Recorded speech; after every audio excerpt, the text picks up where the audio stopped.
A sudden, deafening crack ripped through the air, followed by a shower of blinding blue sparks.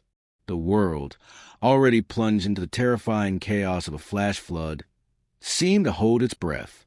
Below, submerged up to its windows, a compact sedan shuddered violently, pinned against a crumbling concrete barrier, and above it, a high-voltage power line, snapped from its pole, thrashed like a monstrous, wounded serpent, spitting arcs of raw, lethal electricity directly into the churning, rising water. Inside the car, a woman's face, pale and distorted by the glass, was a mask of pure, unadulterated terror, her mouth open in a silent scream. They told him he'd die if he tried. Every voice screaming from the riverbank, every blare of a siren, every instinct for self-preservation echoed that stark, brutal truth. But through the sheets of rain, through the swirling water, and the deafening roar of the storm, Mark MacAlistair saw her. He saw the desperation in her eyes, a silent plea that cut deeper than any warning. And in that impossible moment, with death hovering inches away, he started to climb. This was Cottonwood Creek, a small town nestled deep in the American heartland, where the rhythm of life was usually a gentle, predictable hum. It was a place of quiet pride, of community barbecues and Friday night lights. For Mark MacAlistair, this rhythm was both a comfort and a quiet challenge. By day, he was a utility lineman, his hands, thick and calloused, familiar with the rough texture of power poles and the cool weight of heavy-duty cables. He was a man of precise movements, his days spent meticulously repairing infrastructure, restoring power, ensuring the lights stayed on for the families of Cottonwood Creek. It was honest work, demanding and essential, and it gave him a tangible sense of purpose. But Mac wasn't just a lineman. His strong, steady hands, his quiet, watchful eyes hinted at a different life he'd once led, a life lived on a razor's edge. Years ago, he'd worn the uniform of an Army Ranger, a shield of duty, courage, and unwavering discipline. He deployed to distant, sun-baked lands, navigating treacherous terrain, making life-or-death decisions in the blink of an eye. He carried the scars, both visible and invisible, of that service. The disciplined way he kept his small home, every tool in its place, every line of thought meticulously ordered, was a testament to his ingrained military precision. He wasn't one for small talk, his words chosen carefully, sparingly, but his presence was always felt, a quiet, dependable force. Yet, beneath that stoic exterior, Mac carried a burden, a shadow from his last tour in Afghanistan. A split-second decision in a firefight, a moment of chaotic uncertainty, and a comrade, Sergeant Miller, was lost. Mac had replayed that scenario 1,000 times in his mind, dissecting every micro-movement, every tactical choice, searching for a different outcome. It was a weight that settled in the quiet hours, a persistent whisper of what if that kept him grounded, forever seeking to atone for a failure that, rationally, wasn't truly his. This wasn't guilt, not exactly. It was a profound sense of responsibility, a solemn oath to never leave a man behind, an oath he felt he had, perhaps, broken. This quiet burden, this deep-seated need for purpose and redemption, fueled his tireless work as a lineman, his dedication to the small, tangible acts of service in Cottonwood Creek. He wasn't seeking praise or recognition. He was simply living out his duty one quiet, reliable repair at a time. Then, without warning, the skies above Cottonwood Creek ripped open. It wasn't just rain. It was a biblical torrent, a wall of water that descended with brutal force. In mere minutes, the gentle creek overflowed its banks, and the town's sleepy main street transformed into a raging, churning river. The air filled with a terrifying symphony of snapping timber, tearing metal, and the distant, desperate wail of sirens. Mac was on his way home from an emergency call, a downed transformer on the far outskirts of town, when his headlights, cutting through the sheets of water, illuminated a scene of pure pandemonium. Cars, their emergency lights flashing helplessly, were swept from their moorings, transformed into heavy, uncontrollable debris. Houses, once stable and proud, began to groan under the relentless assault of the rising water. He slammed on his brakes, his heavy utility truck hydroplaning for a terrifying moment before he wrestled it back under control, bringing it to a shuddering stop just short of the flooded intersection. His lineman's instinct, honed by years of assessing disaster zones, immediately kicked in. His eyes scanned the chaos, identifying downed power lines, submerged vehicles, and the increasing speed of the currents. And then he saw it, the impossible. Pinned against the crumbling concrete barriers of the old mill bridge, the compact sedan was already half submerged, water rushing over its hood, its windshield wipers still futilely swishing against the deluge. Inside, a woman, her face contorted in a silent scream, hammered against the glass, her breath fogging the window with each desperate exhalation. But what truly froze Mac, what sent a cold dread spiraling through his gut, was the power line. It had been ripped clean from its pole upstream, and now it swung wildly, a thick black cable arcing with a deafening crack just feet above the car's roof. It was a death trap in the making, a live, high-voltage line, energized and dangerous, threatening to electrocute anyone and anything it touched in the churning water. Emergency vehicles were already arriving, their sirens wailing a desperate, futile chorus against the roar of the flood.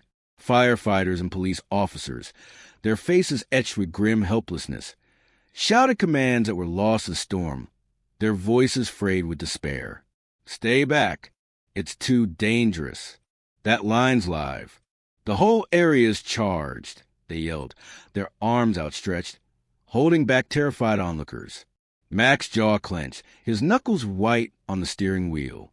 He knew, with an almost scientific certainty, the lethality of that situation. A live high-voltage line, touching floodwaters. It was an instant, agonizing death sentence for anyone in the vicinity. He saw Chief Brody, the fire chief, a man Mac had known for years, shaking his head, despair clouding his eyes. "There's no way in. That whole area's charged. We can't even get a boat in that current." But as Mac looked at the trapped woman again, her eyes pleading desperate, he felt that familiar, primal pull. The ghost from Afghanistan flickered in his mind. That split second he'd hesitated, that one choice he hadn't made fast enough. Sergeant Miller's face, pale and still, materialized in his mind's eye. Not this time. Not again.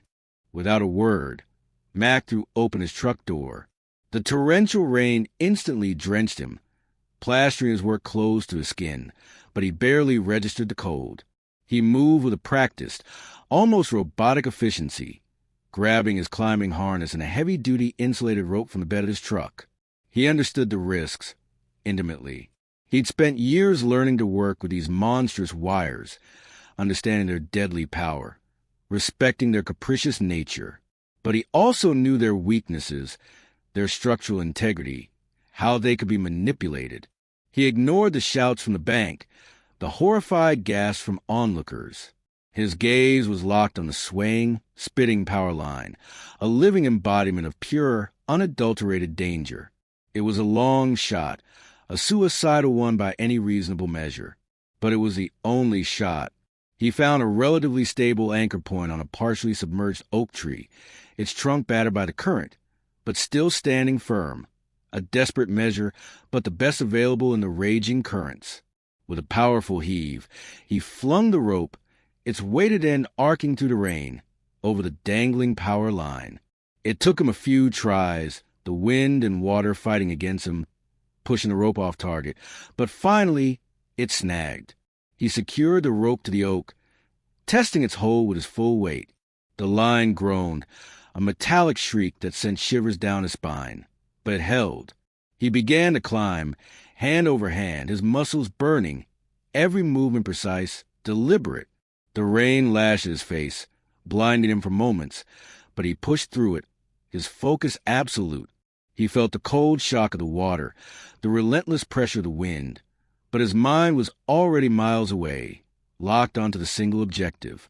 Below, the crowd watched in stunned silence, their collective gasp rising as a particularly violent spark flew from the live wire, singeing the air just inches from Mac's face.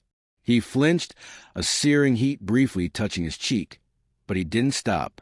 He could feel the residual electricity humming to the line, a low, ominous vibration that promised swift, agonizing death if he made a single mistake. His boots, designed for climbing poles, found purchase on the slick, insulated cable, his gloved hands clamping onto the thick, rubberized casing. He moved slowly, methodically, his ranger training kicking in, his body automatically adjusting to precarious balance, every muscle tensed, every fiber alert, every tremor in the line. Every splash in the surging water below threatened to send him plummeting into the electrified abyss. A firefighter, his face grim, whispered, "He's going to get himself killed," but his voice was drowned out by the storm. The woman in the car, her face pressed to the glass, saw him. Her panic screams died in her throat, replaced by a choked sob, a mix of terror and a nascent, impossible hope. She watched him, a solitary figure against the storm, a silhouette of impossible courage, defying the very laws of physics and common sense. Mac could hear the rising roar of the water, feel the relentless currents tugging at the car, pushing it closer to the snapping wire. He had to be faster. He pushed harder, ignoring the searing pain in his arms. The minor shocks that jolted through him every few feet, a constant, agonizing reminder of the razor's edge he walked. He felt a deep-seated fear, raw and primal, gnawing at him, a cold, metallic taste in his mouth. But he pushed it down, deeper, until only grim determination remained. He imagined his ranger brothers, their stoic faces urging him on, never quit, never leave a man behind. Adapt, overcome. He wouldn't leave her, not this time. As he neared the car, the woman's eyes, wide with fear moments before, now fixated on him with an almost desperate intensity, clinging to his figure as if he were the last beacon of hope in a drowning world. He was close enough to see the exhaustion on her face, the way her lips trembled, to note the desperate sheen in her eyes. A sudden gust of wind, coupled with the rising floodwaters, slammed against the side of the car, rocking it violently. The power line he was on swayed dangerously, throwing him off balance. For a heart-stopping moment, he hung suspended, one hand slipping, his other scrambling for a new grip, his feet dangling inches from the churning, electrified water. A collective scream rose from the bank, a desperate cry for him to stop, to turn back. He gritted his teeth, found purchase, and pulled himself back onto the wire, his jaw set, his resolve unwavering. He was almost there, just a few more feet. Finally, agonizingly, Mac reached the crumpled hood of the car. He straddled the power line, his legs burning, his body screaming in protest, every muscle strained to its limit. The woman inside was slumped against the passenger door, shivering uncontrollably, her eyes tracking his every move. The water in the car was now up to her chest, threatening to completely submerge her. He yelled, his voice raw with effort, cutting through the relentless roar of the storm. "Hang on! I'm coming!" He assessed the situation in a fraction of a second. The door was jammed, buckled by the force of the water and debris. There was no way to open it without risking her falling into the churning, electrified water. He couldn't simply lift her straight out through the shattered window. He had to be precise, strong, and incredibly fast. Suddenly, a massive surge of water, carrying a submerged tree branch like a battering ram, slammed into the side of the car, tearing at it, threatening to capsize it completely. The car groaned under the impact, shifting violently, its roof scraping against the live wire above Mac's head. Sparks rained down, illuminating the terrifying scene like a macabre stage production. Mac knew this was it, the critical moment, the turning point. He felt the cold dread again, a sharp prickle on his skin, but was quickly overshadowed by a surge of pure, unadulterated focus. He took a deep, ragged breath, his ranger training for rapid extraction taking over, his mind racing through possibilities, calculating risks. He carefully positioned himself, his feet braced against the increasingly unstable line, his balance a tightrope walk on the edge of oblivion.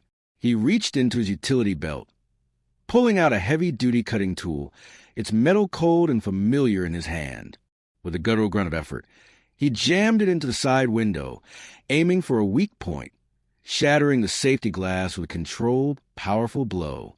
Shards exploded inwards, but the main pane spiderwebbed, creating an opening large enough to pull it through. "Grab my hand," he yelled, his voice raw with effort, cutting through chaos. The woman, roused by the sudden impact, looked at him, her eyes wide with a mix of terror and renewed hope. She hesitated for a split second. Then, with a strength born of pure primal desperation, she lunged toward the opening, her fingers brushing his. He gripped her wrist, his hand like an iron vice, his fingers locking around hers.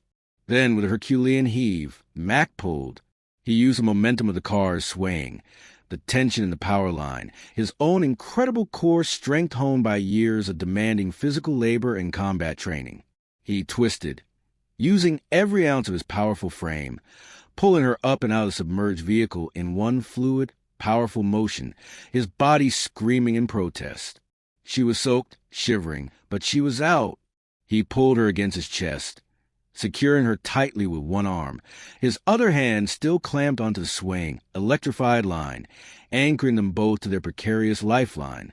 The car, now free of her weight, groaned, buckled, and then, with a final, heartbreaking gurgle, began to slide further into churning current, disappearing completely beneath the furious floodwaters moments later. On the bank, a collective roar erupted, a sound of raw, unbridled relief that momentarily overshadowed the storm's fury.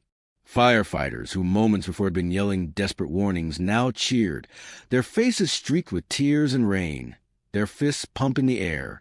Mac, holding the trembling woman tight against him, her face buried in his shoulder, began the agonizing journey back along the wire. Every step was deliberate, every muscle screaming in protest, each slow, painful inch a monumental effort.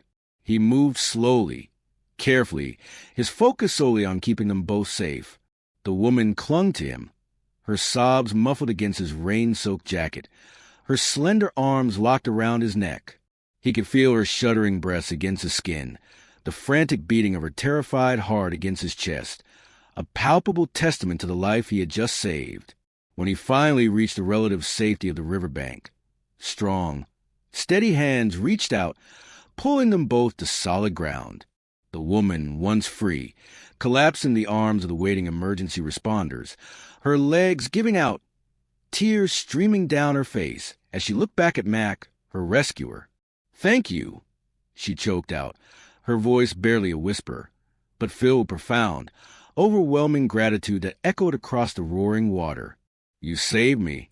They said no one could get to me. They said I was going to die." Mac, his body aching, his face streaked with dirt and rain, simply nodded, a quiet satisfaction settling in his chest. He saw Chief Brody approach, his face a mixture of awe and profound respect. "Mac, I don't know what to say. That was beyond brave.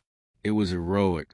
Mac just gave a small, weary smile, his gaze already drifting back to the damaged power lines, his mind already on the next task, restoring power, bringing order back to chaos. The woman, whose name he later learned was Sarah Jenkins, held his gaze, her silent gratitude speaking volumes, her eyes conveying a debt that could never be repaid. In the days that followed, the town of Cottonwood Creek rallied with a strength that defied the recent devastation. The flood had caused immense damage, destroying homes and livelihoods, but it also inadvertently illuminated the quiet, selfless heroism that resided deep within its people.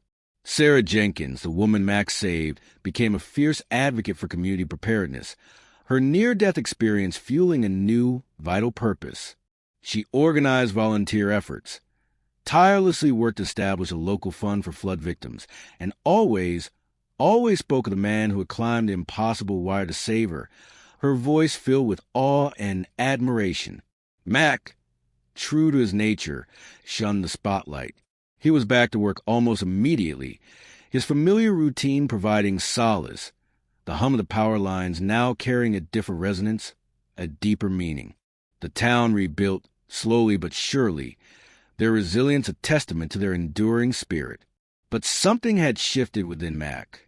The ghost of Afghanistan, that lingering shadow of a comrade he couldn't save, had finally begun to recede. In that perilous climb, in that impossible rescue, he confronted his deepest fear and emerged victorious, not just for Sarah, but for himself. He hadn't just saved a life. He had reclaimed a vital part of his own soul, finding a quiet redemption in the face of insurmountable odds. His heroism wasn't born of a desire for glory or recognition, but from a profound, innate sense of duty, a deep-seated commitment to his fellow Americans, and the unbreakable spirit of a man who simply refused to let another soul be lost on his watch. It was a powerful reminder that heroes aren't always found in history books or on grand battlefields. Sometimes they're the quiet, capable hands that keep our world connected, the brave hearts that rise above impossible odds, embodying the very best of the American spirit and the enduring power of selfless action.